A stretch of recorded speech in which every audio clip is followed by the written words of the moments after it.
Hi hello welcome back to my channel. ఈరోజు మన video ఏంటంటే మల్లెపూలు సీజన్తో సంబంధం లేకుండా విరగపూసేయాలన్నమాట. చెట్టు నిండా మల్లెపూలు ఎలా ఉంటాయి, ఏం చేస్తే మల్లెపూలు చెట్టు నిండా వస్తాయి ఏంటి అనేది ఈ వీడియోలో మనం చూద్దాం.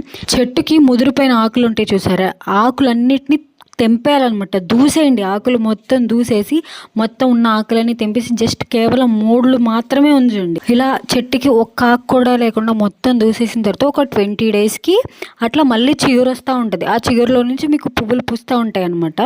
మీరు ఎప్పుడు మల్లెపూలు కావాలి అనుకున్నా కానీ ఒక 20 డేస్ 30 డేస్ అంటే ఒక 1 మంత్ ముందు నుంచే మీరు ఆకులన్నీ దూసేసి నీట్గా చెట్టు మొత్తం ఉన్నారంటే చిన్న చిన్న చిగురు వచ్చి పువ్వులు బాగా పూస్తాయి అన్నమాట. మా ఇంటి నిండా చెట్లు ఉన్నాయి, మల్లెపూ చెట్లు. బట్ ఏంటంటే మేము ఎవరం పువ్వులు పెట్టుకోము అంతగా. సో అందుకని చెప్పి అసలు వాటి జోలికి పోవట్లేదు అనమాట. ఎప్పుడన్నా ఒకసారి కావాలి అనుకుంటే దుయ్యడమే తప్ప లేకపోతే లేదు.